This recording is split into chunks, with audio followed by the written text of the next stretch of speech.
भारत के यंगस्टर की खराबी क्या, इसको फट्टे प्रेम हो जाता है। हम सीधी सी बात बताते हैं, you have to leave better for the best. 3 degree होती है, गुड, गुड से अच्छा होता है बेटर, बेटर से अच्छा होता है बेस्ट, बेस्ट। आपको ना अगर बेस्ट चाहिए तो बेटर छोड़ना पड़ेगा। You have to leave better for the best. Number 1 और ओनली 1 में अंतर होता है। चंद्रमा ओनली 1 है, नंबर 1 नहीं है। इतना बड़ा बनिए आप लोग कि जूता भी मारिए किसी को तो उस इंसान का नाम हो जाए कि फलान में हो ना बड़ा आदमी से जूता खाया था रे तू।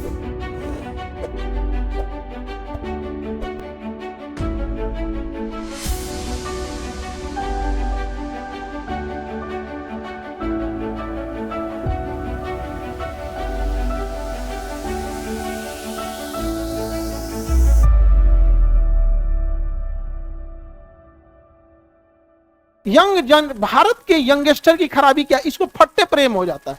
बाकी इसमें कोई खराबी नहीं है। इसके अंदर इतनी बड़ी खराबी है, कोनो देर मुस्कुरा के देख लेगी तो अबू के बारे में रात को सोचने लगेगा और इसी का क्या बात बोलो ना, दिमाग झनक जाता है। देखो भाई, हम सीधी सी बात बताते हैं, you have to leave better for the best. बुझाया नहीं होगा कोनो को अंग्रेजी वाला, कल ही जानता है। देखो 3 डिग्री होती है, गुड, गुड से अच्छा होता है बेटर, बेटर से अच्छा होता है बेस्ट, बेस्ट। तो आपको ना अगर बेस्ट चाहिए तो बेटर छोड़ना पड़ेगा। You have to leave better for the best. एक चीज याद रखिए यहाँ पर, बट इससे भी एक ऊपर चीज होता है यूनिक। क्या होता है? Unique, unique. समझा गया? गुड, बेटर, बेस्ट और यूनिक। बेटर का मतलब होता है नंबर 1, बेस्ट का मतलब क्या होता है? नंबर 1, बेस्ट का मतलब नंबर 1, और यूनिक का मतलब होता है ओनली 1। नंबर 1 और ओनली 1 में अंतर होता है।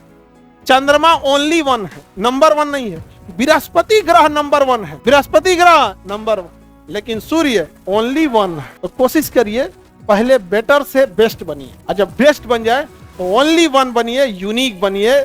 आपके दुश्मन भी कहें, नहीं समझ आ गया? मतलब इतने बुलंदी पे जाइए ना कि किसी को थूकियो दीजिए तो नाम हो जाएगी फलानिया आदमी बोल रहे होगा। मैंने जूता चला के मारिए तो न्यूज बने कि फला आदमी जूता मार दिया उसको। जैसे आज मोदी जी को उठा के मारे भाग यहाँ से, सोचो उस इंसान को पूरा दुनिया जान जाएगा कि मोदी जी मारे हैं जूता से इसको। नहीं समझे? हो जाएगा कि नहीं? अच्छा, आजकल ये फैशन हो गया, हर छोटका आदमी सोचता है बड़का को कुछ बोले कि वो जूता मारे, कम से कम नाम हो कि बड़का जूता मारा है। देख रहे हो कि नहीं देख रहे हो? तो ये जूता का भी वैल्यू बढ़ाने के लिए आपको कहां जाना पड़ेगा? यूनिक जाना पड़ेगा। नहीं समझ आ गया? नहीं तो कोई जूता का भी वैल्यू नहीं है। तो इतना बड़ा बनो ना, इतना बड़ा बनिए आप लोग कि जूता भी मारिए किसी को तो उस इंसान का नाम हो जाए कि फलान में हो ना बड़ा आदमी से जूता खाया था रे तू। समझे? तो अभी आप कहाँ हैं? गुड, गुड, थोड़ा डिसिप्लिन में रहिए। कहाँ आएंगे? बेटर। और बस ये लाल पीला हरा का चक्कर छोड़ दीजिए, बेस्ट। और हम कुछ ऐसे बदनसीबों को जानते हैं विद्यार्थियों में, और बड़ी संख्या में 50% ऐसे विद्यार्थी की बात कर रहे हैं। ऐसा बदनसीब और कर्मखोर है सब, ना उसको किसी दारू शराब का नशा है और ना ही वो प्रेम मोहब्बत में फंसा है, बावजूदो बर्बाद हो गया है। रे चोटा कहीं का, ते काहे बर्बाद हुआ रे? ऐसा सबको हमको समझ में नहीं आता है। ना वो शराब गुटखा के दुनिया में गया है, ना वो आशिकी के दुनिया में गया, फिर भी बर्बाद हो गया। ऐसा है सब की नहीं? और सुनो, ना वो कहीं लात खाया है किसी से, ना जीवन में उसको कोनो वैल्यू दी है, फिर भी सैड सॉन्ग सुन रहा है। अच्छा लगता है। और लड़की लोग समझिए ध्यान से, पढ़ाई लिखाई करके और एक अच्छे पोजीशन पे पढ़िए, और सब पे भरोसा नहीं रखना चाहिए।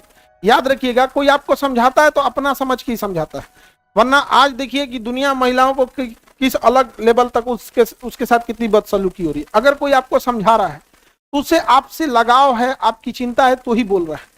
अदरवाइज में कोई किसी को मतलब नहीं है यहाँ पर कि आपसे क्या बोले। यदि आपसे कोई कह रहा है कि ठीक ठाक से रहो, तो इसका मतलब वो आपकी चिंता कर रहा है, आपसे नफरत नहीं कर रहा है यहाँ पर। और सब पे आराम से भरोसा नहीं कर लेना चाहिए। समझ आ गया कि नहीं गया? हाथ थामने से पहले एक चीज याद रहना चाहिए कि जिंदगी पार करना है, सड़क नहीं। इसलिए किसी का हाथ नहीं पकड़ लेना है, बहुत लंबा होता है। और ये सब इतना खचरा होता है सभी सब, अरे बाप हो बाप। ये गंगा में डूबला के बाद बोले तो मतलब